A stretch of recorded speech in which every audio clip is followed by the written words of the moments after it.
All right, welcome to a video. This is going to be the combined stress on the example that spanned from classes 1 and 2. I believe the Monday, Wednesday class, they've only had class 1. So the content of this will be sufficient to be able to do the homework, but I'll also include the stuff that's going to be from class 2, which will be on a follow-on homework. So this is to help both of the Monday, Wednesday, and the Tuesday, Thursday classes, although the Monday, Wednesday classes have not yet seen a latter part of it, but have no fear. All that's on the first homework is just going to be normal stresses. So, or it already is. Okay, so here is the example right here where we have this load of 1,500 pounds, 800 pounds, and 1,000 pounds. What's really important, after we get to the point where we've found what the loads are going to be, when we resolve the loads to this section of interest, I guess that's the phrase I want to go with, we want to determine what loads cause what stresses. Or going from the other point of view, generally when looking at a problem, I want to say, okay, what are the stresses present? And I go down a list. I go axial, bending, shear, usually transverse, and torsional shear, right? I'll go down that list, and then I try to think about what loads are going to cause those types of stresses at the point that I care about, at the locations that I care about. And the problem that I described in the example was to look at point A. Now, just to summarize these loads that we see that if we do the free body diagram method, which is to say that we isolate this handle right here, and then we do all three views, and we get a free body diagram, and we figure out what the reactions are going to be. We find the reaction loads are going to be, oh, excuse me, I've already drawn the wrong direction. Okay, 800 pounds. All right, so I got this little weird thing that goes on here with the pen. I have to figure out how to get rid of that. All right. How is that happening? There you go. All right. 800 pounds going upwards. We have 1,000 pounds coming this way. And where's the other one? Okay, and then we have 1,500 pounds coming right here. Now, it's going to be the opposite if we take a look at, instead of isolating the handle, if we just isolate what's left over. So that's over here on the right-hand side. And we're going to see that the loads that got applied to that section of interest are going to be in the same direction as the original loads. So let me just put all those on there. And this direction right here. Not a big deal. The confusing part comes when you put the moments on. So where we go? Come on. I wanted to get another color. It's decided not to do this little thing over here on the left.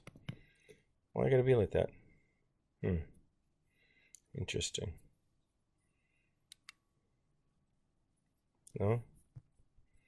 There we go. Okay, where'd you go? All right. All right.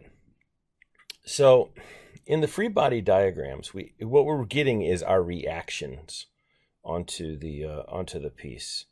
So to summarize those,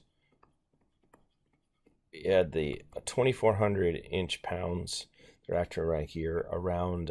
This is the z-axis, so that's mxz. No, excuse me, mz. And then we have the reactions about the x, which is going to be a moment that goes about here, which what I decided that was going to be is 4,000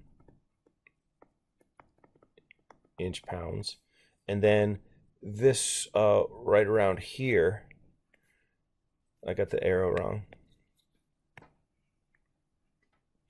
is a moment, and that, recall, that was the one that was a tricky moment because it could potentially have led us astray, and we might not have recognized that there two of the forces were causing opposing moments. All right, I'm having this crazy pen problem. All right, so I'll summarize in a minute why how these things are connected. Hopefully, it'll make sense. But when looking over on this side, this is the diagram that I think makes a lot more sense when it comes to the stresses. Both of them, you can wrap your head around them, but just on first glance, this diagram over on the right is the one that helps me out. So because, like, I'll take for example the torsion that's going to take place. Well, the torsion is going to be along the long shaft right here, right? So the length of the shaft. We take a look at the forces, and we can see that that's the 800 pounds is the one that's going to cause a torsion. It's going to cause a moment, and so it's going to cause a moment that goes along that face right here. And I say along that face because this is the face of this thing moving along. This is going to be the shear, and this thing's going to torque around that face, and it's going to be the 800 pounds times the 5 inches, so that it gives 4,000 inch-pounds. So we take a look at let's say. We'll take a look at bending that's going to take place, let's say, about the z-axis. Well, that's again going to be the 800 pounds, but it's going to be using the 3-inch dimension where that's going to take place, and it's going to bend around this way right here. So that 800 pounds is making a twist around that axis. So that's why this is the one that we would use for that. And that becomes the 2,400 inch-pounds. And then again, this 4,500 inch-pound, that's the one where that's the reason why we used a free body diagram. We wanted to be careful not to get all tripped up about the sign conventions and what direction that the result would end up. And it's going to be this direction right here. And that's probably the easiest one to compare between these two results. And that's the 4,500 inch-pounds. Easier to compare because both of these axes are vertical, and we can see that if we're using the right-hand rule for either one, that on the right-hand diagram around y, that's going to be a positive right-hand rule direction. But if we go around over on this diagram, we'll see that it's in the opposite. Well, that's just because they're equal and opposite. That's easy to say, but it can cause confusion when trying to figure out which load to use. So let me see if I can, on this diagram, make sort of a summary about, just isolate on the one that we're going to care about when it comes to point A and normal stresses. And that's going to be, we care about bending, right? So which moment causes a bending stress at point A? And the answer is going to be 2,400 inch-pounds. That's the moment that's going to cause a normal stress.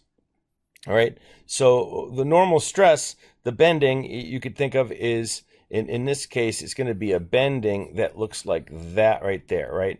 So we're bending about this z-axis, which is going to be like right here, right? So that's the z-axis coming out of the board. That's this axis right here. We're bending about that axis, right? But from this diagram, we're looking at it like over on this side right here, okay? So that this thing is bending that way. We're only looking at this end of it, and we're going to say, okay, so it's bending downwards. So that causes a tension on the top, right? That causes a tension on the top. This is the little spot that we're looking at right here at this where we've broken this point out, A. But if we look over on this side right here, it's like we're looking over on here. I guess I could have drawn it either way. And we're bending it down. This is going to be the moment that are here about Z, and it's bent, so it's causing tension right here. So you see that they're equal and opposite in the way that they work out, right? The reason why we have two ways of looking at the same thing, either by isolating the piece and doing free body diagrams, or taking the piece and just cutting it off and looking and seeing what kind of moments are applied to the section. And like I said, it's my preference when thinking about it to think about with the piece removed, because then I can think about how these external loads are being applied to this section of interest, as opposed to just seeing what the reactions are. All right, let's take a look at the stresses. First off, in my cross-sectional area here, let's go ahead and say that we have a area that's pi over 4 times d squared. It's going to be 1 inch diameter, so we end up with a 0.7854 square inches. We have a moment of inertia, pi over 4 d fourthed, and for 1 inch, and that ends up being, I'll use 4.09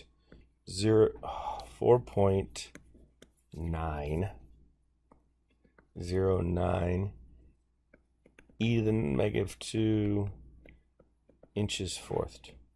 Okay, so axial stress is going to be F over A. Now the question for this point A, which is the one we care about, what is the load? What's the force or the load that's going to cause axial stress at A? Well, that's going to be 1,500 pounds, right? So that's the one that's running down the axis. All right, so 0.7854. So we end up with 1,910 psi. Now, okay, so I'll write axial. Now, which moment? Okay, let's go for the bending. All right, so I'll write it over here, give myself some room. Bending is going to be MC over I. But what moment will cause a bending at A? It's going to be this moment right here, okay, which we found 2,400 inch-pounds, right? So we think about the shaft right here as we're drawing it. A moment can be put on either side. That's not a great view. Should forget about that. 2,400. C is going to be distance from the neutral axis, which is along the XZ plane, distance to the point, which is going to be 0.5. Right, it's going to be one. It's going to be the radius of the shaft, and then 4.909 e to the minus 2, and so we end up with 24,450 psi. Now, we did the first difficult thing was to figure out which loads to use, that 1,500 pounds and that 2,400 pounds respectively, between axial and bending stress. Now the next really important thing is to decide whether they agree with each other or disagree, which is to say, are they both in tension, or are they both in compression, or is one in tension and one's not in compression? So that's a challenging thing that we got to make sure we know how to do. Well, right here we can see that's pretty obvious. That's going to cause tension, right? So I'm just going to put it on this little diagram right here. I've isolated my little cube right here, where this is the normal face that we're going to care about, and that's going to be that 1,910 psi, and this is in tension, right? The majority of it in tension. Now for bending, is that going to be tension or compression? Well, taking a look at the way that the moment is acting on this, that's going to cause the top of this to stretch and the bottom of it to squish. So the top is going to be in tension. So the bending is also in tension, and so that will cause a stress, a tensile stress of 24,450 psi. So since they're both tension, they're going to add together. So the bending, or excuse me, the total axial stress on A is going to be 1,910 plus my 24,450, or it's going to be 26,360 psi. And we want to make sure we're clear, so we'll say that's in tension if we were asked for what the stress is. I believe I asked for a stress element in the homework, so we will just put it this way. We need to label what our axes are here, so we'll say that that's X and this is Z, and that's point A. So and we can go ahead and use shorthand and say 26.4 KSI. I think Shigley uses KPSI. I don't care either way. Okay, so that's like the type of answer that I asked for homework 1. I didn't ask for shear stresses because I was trying to break the class down in the review.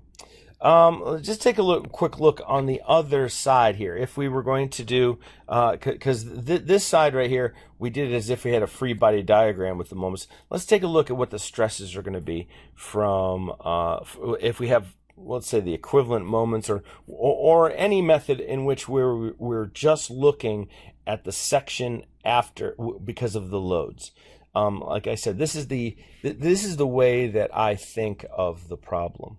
Right, so once again, we end up with the load coming this way right here, right, the axial load of 1,500 pounds. And we have the bending that's taking place that causes a bending stress at A coming down that way. That's the direction that we had, so that's 2,400 inch-pounds.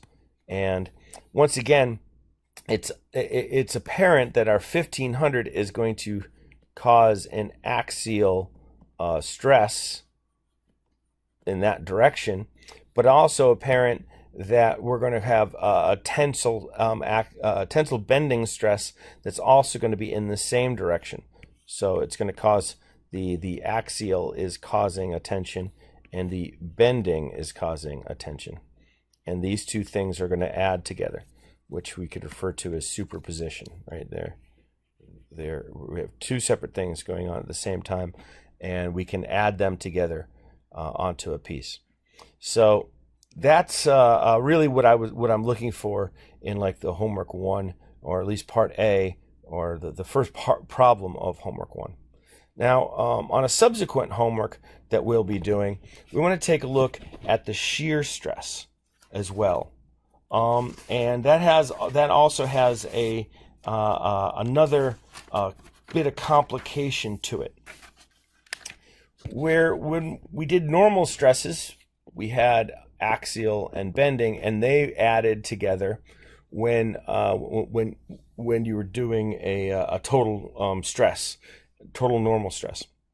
Similarly, when we have shear stress, we have to look at both the torsional shear and the transverse shear. Okay, so the torsional shear, that's pretty easy to see. It's pretty easy to figure out how that's going to look. That's going to be caused by that 4,000 inch-pounds going across the face. And if you were to I'll just put a little dot, we'll take a look at that torsional moment, that moment about X, right here, that it goes across the face. It becomes pretty obvious that the shear due to the torsion goes in that direction. Does that make sense? Right, so here's the T right here that's happening across there. So just taking a look at the shear stress is TR over J. Recall that J is equal, for a circular cross section, is equal to 2 times I, which ends up being 9.817 e to the minus 2 inches fourth. Also, if you wanted to calculate it without doing 2 times I, remember, you could just memorize this. It's pi over 32 d to the fourth, right? So that's a good thing to memorize right here, or just memorize the I and just say, oh, okay, it's pi over 64 d to the fourth, and when I need to use J, just multiply it by 2. Okay, so we can get this stress value, 4,000 inch-pounds. R is going to be the radius of this cross-section, which is, again, 0.5. And we have 9.817 e to the minus 2. And so our answer here is 20,370 psi. And we've already labeled down here on this stress element, on this face right here, where that's going to, what direction it's going to be. Now, finding the direction, or recognizing the direction, which recognizing which load first is going to cause this I'll call it this transverse stress. That is going to be it's going to continue recording. What happened? Okay, there you go. That's our challenge here. Now, on a circular cross section, the transverse stress is going to have a maximum value of 4/3 V over A. So we have to figure out which V is going to cause a transverse stress at A. Recognize that it's going to be like an opposite situation to what bending happens. Bending causes the maximum at the top and the bottom of a section, whereas transverse causes a maximum at the center, at like what we could call equivalent to the neutral axis, right? So we want to find which of the shear forces, the forces that are going to be in the plane of our section, which one is going to have its maximum at A. So we could look, let's go through the two that are potential here. It could either be 800 pounds or it could be 1,000 pounds. Well, take a look at 800 pounds. Where is the center of the section with respect to the 800 pounds? It's actually going to occur at B, right? So let's take a look at this in isolation. That 800 is going to be moving downwards right here. So like at right here and right here, the transverse shear is going to be 0, right? But like here and right here, the transverse shear stress is going to be at its maximum, which is going to be the 4/3. Of course, well, so that's one we don't care about. So it becomes obvious from process of elimination that it's the 1,000 pounds that's acting onto this face. And I'll just keep drawing this face right here. This 1,000 pounds right here is going to cause a maximum at A. One way to visualize why this is taking place, I'll draw it again for the 1,000 pounds, is like right here. If we zoom in, we make maybe little strips right here. There's not a lot of area right here. There's to take up the stress. Remember that stress is the distribution of load within a structure. So there's not a lot, but right here is where it's going to be widest. So that's where the piece is going to be resisting that shear force the most. And that's where the stress is going to be the most intense, because that's where the piece is actually where the distribution, where the load is being carried the most, I guess, is how you can think about it. So, and then once again, okay, so that's the force to use. So we use the 1,000 right here, and we'll make sure I forgot my 4/3.